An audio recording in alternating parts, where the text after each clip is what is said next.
What's up guys? Today I'm going over my thoughts on daily driving a 96 Miata. And while it's taken me a few days to actually film this, everything I think of, I always think of more, and I'm probably leaving some stuff out with. But here goes. Before I start going over the things, I want to say since 2018, so 4 years, almost 5 now, I've been driving a car that is at least 2016 and older. So a lot of my viewpoints are probably coming from driving a new car for so long, but I feel they still hold valid for a lot of people. And if they're curious about getting a Miata, but they're unsure if it should be their daily or just a sidecar, I think this video might be helpful. When it comes to safety, I treat driving this car like driving a motorcycle, and maybe slightly safer. I don't even know if I would call it slightly safer. With a motorcycle, you'd have a helmet. With this, you're not going to be wearing a helmet. So it's a very small car, and I've noticed a lot of people tend to not notice me on the road, so I drive very cautiously, like everyone is going to merge into me. Next is, if you want a hardtop, which I did, you're going to spend a lot more money. I don't have a hardtop because this car was $5,500, and a good hardtop would be about $3,000 right now, and that's over half the value of this car. Do I think it'd be worth it? Yes, but just to inform you, unless you find a deal with a hardtop, you're going to be spending a good amount of what your car value is at. While the soft top isn't bad, this one has been replaced, and I don't know if they all come with vinyl windows like this, but there's a mark in the middle. You can kind of see it on the camera, and when you're looking through the rear view when you're looking through the rear view mirror, you can see it, and it kind of bothers me. I know they make ones with glass, but this literally got replaced a little before I bought the car, so there's no reason to replace it just because of the window. Obviously, you know, when looking at a Miata, you're looking at a two-seater car, so I hope you don't have a lot of friends, and if you do, I hope they don't make you drive because you're only taking one extra person with you.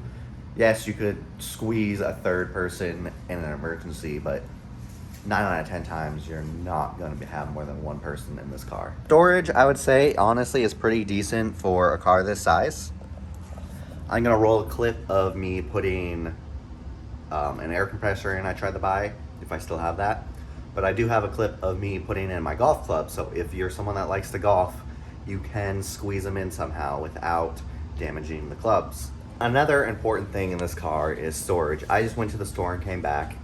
I got something that I thought may or may not fit in the trunk, and well, it didn't fit in the trunk. I actually had to put it in the front seat with me. So if you had someone with you, something like this isn't gonna work. So what about if you like to golf? Will these fit in? Well, let's find out. Being the first time I've ever put this bag in the car, it fits. There's no stress on anything. Yes, I had to take the driver out, but I was able to set it on top and it closes no problem. So if you have a golf bag that size, it can fit. So if you ever want to take your Miata to the golf course and play some golf, you're going to be able to fit your golf clubs, just not a bigger box like that air compressor I bought. So comparing it to a Ford Edge, which I wouldn't even say is a big SUV, you can just see the size difference and why I drive this car extra careful, because there are bigger cars with less careful drivers than you would imagine. Now that we're on the inside of the car, I'm gonna go over some interior stuff in driving. So the first thing is these window switches. They're not on the door if you have powered windows. They're actually in the center console right here, and that takes a lot to get it used to. You wouldn't really think about it, and you just always go for the door. Another thing is the gas mileage. I'm over half a tank. I've gone 164, and that's a very mixed driving city highway. On the way home from Chicago to where I live, it took the whole tank of gas. I got 300 on a tank, and that was pure highway. So it gets really good gas mileage for being 96. You know, they always say newer cars, better gas mileage. Really, hasn't changed in all these years. A car like this, a small car, gets great gas mileage, even when you're doing mixed driving. Another thing with the interior are these latches. You're buying an old car, so they're gonna be pretty worn down. So this one over here, it doesn't lock, and I need to replace it. So sometimes, if the wind catches it just right, or I don't know, all the drag that's on it, this will pop open when I'm driving, but this one does lock, so for now, it's safe enough, but that's something you need to replace. And these are like $200 brand new, so not too bad. Another big thing you'd be worried about is road noise. And as you can hear in my car, it's pretty loud. My exhaust isn't the best.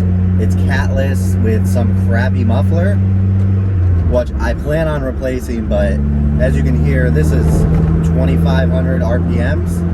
To me, it's pretty loud. I don't know about you guys, but minus the exhaust, road noise around you, I don't think it's unbearable.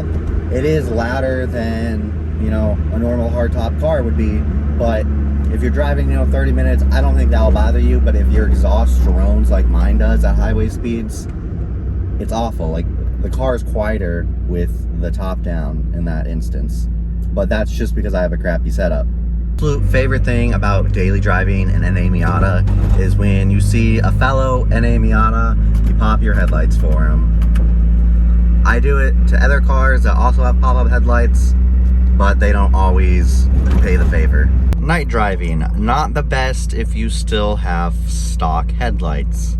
Some people don't like the LEDs with the halo around them, but they do make LED versions that look just like the original ones. All about daily driving the Miata. I haven't drove it in the snow yet, but all my cars besides the Focus RS has been rear-wheel drive, so I feel as if you have decent tires and experience driving rear-wheel drive in the snow, it'll be fine. It is the lightest car I've owned, so it might make some differences, but I believe it'll probably be fine where I live. If you get a ton of snow, probably not. Think of anything else someone might need to know about daily driving their Miata, comment down below, but that's all I could think of.